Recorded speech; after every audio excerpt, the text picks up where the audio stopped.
Dans cette première partie de l'exercice, on s'intéresse à la première étape de la synthèse de la tyrosine.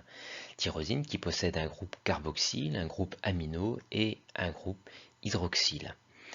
On donne ici l'équation de la première étape de la synthèse où on voit que deux espèces en donnent une seule. C'est donc une addition. On doit compléter cette étape avec les flèches courbes qui traduisent des mouvements de doublé d'électrons. En comparant les espèces à gauche et à droite, on voit que le doublé non liant de l'azote est devenu liant avec l'atome de carbone de la molécule à côté, et donc cette flèche courbe. Et dans le même temps, on voit qu'un des doublés liants de l'oxygène ici est devenu non liant. On complète donc l'équation avec cette deuxième flèche courbe. On doit justifier les charges qui sont apparues sur l'atome d'azote et d'oxygène. L'atome d'azote a ici 5 électrons de valence en propre et dans la structure de droite, il n'en a plus que 4. Il a donc perdu un électron en propre, d'où la charge plus. Même raisonnement pour l'oxygène qui ici a 6 électrons de valence en propre. Il passe à 7 électrons de valence en propre dans la structure de droite. Il a donc gagné un électron en propre, d'où la charge négative. Dans la question 4, on souhaite proposer une méthode expérimentale pour récupérer l'acétanilide d'après les données et notamment les températures de fusion et d'ébullition très supérieures à la température ambiante. On voit que l'acétanilide est donc solide à température ambiante. On pourra donc l'extraire par une filtration simple ou bien filtration sous vide à l'aide d'un entonnoir Büchner. Dans la question 5, on souhaite vérifier à l'aide de spectres infrarouges que l'acétanilide a été obtenu et que l'aniline a complètement disparu. L'anilide possède un groupe amino, des liaisons NH propres à une amine primaire. On retrouve bien les deux bandes moyennes et fines entre 3100 et 3500 cm-1. On retrouve également d'une amine primaire, la liaison NH, autour de 1610 et 1630 cm-1, bandes qui ont disparu dans le spectre du produit obtenu. Par contre, on trouve des liaisons caractéristiques du groupe amide, ici la liaison NH propre aux amides, et également la double liaison carbone-oxygène d'un amide. La comparaison des deux spectres confirme bien que l'aniline a complètement disparu à l'issue de la synthèse. Et enfin, on souhaite calculer le rendement de cette première étape, qui est par définition un rapport de quantité de matière ou ici de masse d'acétanilide formée expérimentalement sur la masse d'acétanilide formée dans l'hypothèse où la transformation est totale. Ici, le chlorure d'éthanol est en excès, on en déduit donc que l'aniline est limitant. On calcule dans un premier temps la quantité de matière qu'on en a introduit. Connaissant le volume, on va donc relier quantité de matière et volume d'un liquide pur en utilisant la masse volumique de l'aniline qui est donnée de 1,02 g par millilitre. On relie dans un premier temps quantité de matière et masse et on remplace la masse par le produit masse volumique fois volume.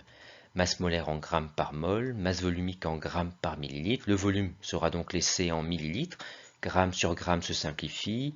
Millilitre moins 1 fois millilitre également. Il reste mol moins 1 au dénominateur qui revient à des mols au numérateur qui est bien l'unité de la quantité de matière. On remplace par les valeurs numériques et on trouve une quantité de matière de 0,110 mol. D'après la stoichiométrie de la réaction, une mol d'aniline consommée donne une mol d'acétanilide formée dans l'hypothèse où la transformation est totale. Et donc une quantité de matière d'acétanilide maximale, c'est-à-dire dans l'hypothèse où la transformation est totale, de 0,110 mol également. On en déduit la masse maximale d'acétanilide en multipliant la quantité de matière par la masse molaire donnée de 135,0, d'où une masse théorique de 14,9 grammes, alors que la masse obtenue expérimentalement est de 11,2 grammes. On en déduit le rendement qui est de 75%. Et enfin, dans la dernière question de cette partie, on demande d'indiquer dans le protocole l'étape qui a permis d'optimiser ce rendement. On note que l'autre réactif a été introduit en excès, ce qui a permis d'optimiser le rendement. Dans cette partie de l'exercice, on souhaite vérifier qu'une gélule contient bien les 500 mg comme indiqué sur l'étiquette, et ceci grâce à un dosage spectrophotométrique. On a à disposition la courbe d'étalonnage que l'on trace en reliant les points, droite qui passe par l'origine d'après la loi de Perlambert, et on reporte la valeur d'absorbance mesurée pour la solution dans laquelle a été dissoute la gélule, et on lit une concentration de 1,35 mmol par litre de tyrosine dans la solution S obtenue. On en déduit donc que la quantité de matière de tyrosine dans cette solution de volume 2 litres est égale à la concentration fois le volume, d'où la masse de tyrosine correspondante en multipliant la quantité de matière par la masse molaire. Concentration molaire en mol par litre, un volume à convertir en litres, une masse molaire en grammes par mol. Mol fois mol moins 1 se simplifie, litre moins 1 fois litre également, il reste bien des grammes, l'unité de la masse. On remplace par les valeurs numériques et on trouve une masse de tyrosine de 489 mg.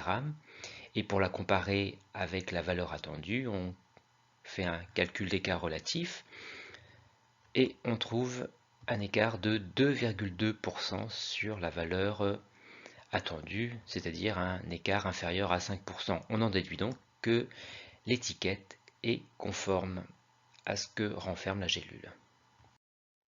Dans cette troisième partie de l'exercice, on s'intéresse à la réaction entre le groupe carboxyle de la tyrosine et le groupe amino d'un autre acide aminé, la glycine, qui forme un groupe amide qu'on appelle liaison peptidique, car permettant de relier les deux acides aminés pour former un dipeptide nommé ainsi. Or, le groupe amino de la tyrosine peut également réagir avec le groupe carboxyle de la glycine en formant un groupe amide et on obtient alors un deuxième dipeptide. Mais on peut également envisager qu'un groupe amino de la tyrosine réagisse avec le groupe carboxyle d'une autre molécule de tyrosine, ce qui donnera un troisième dipeptide. Et sur ce modèle, envisager que le groupe amino d'une molécule de glycine réagisse avec le groupe carboxyle d'une autre molécule de glycine et former alors un quatrième dipeptide, soit 4 dipeptides en tout. Et si l'on souhaite synthétiser uniquement le dipeptide tir-gly, il va donc falloir protéger le groupe amino de la tyrosine et le groupe carboxyle de la glycine. Grâce à la banque de réactions, on en déduit la suite d'opérations à réaliser. Tout d'abord, protéger le groupe amino de la tyrosine avec ce réactif, noté BOC2O. Dans un deuxième temps, protéger le groupe carboxyle de la glycine avec un traitement à l'éthanol. Les deux acides aminés protégés sur les deux fonctions, on va pouvoir les faire réagir. Il se produira alors une unique réaction entre les groupes souhaités. Il restera ensuite à réaliser les opérations de déprotection, tout d'abord de NH2, avec un traitement avec l'acide chlorhydrique, et ensuite déprotection du groupe carboxyle en rajoutant un excès d'eau de manière à déplacer l'équilibre ici dans le sens de la reformation du groupe carboxyle.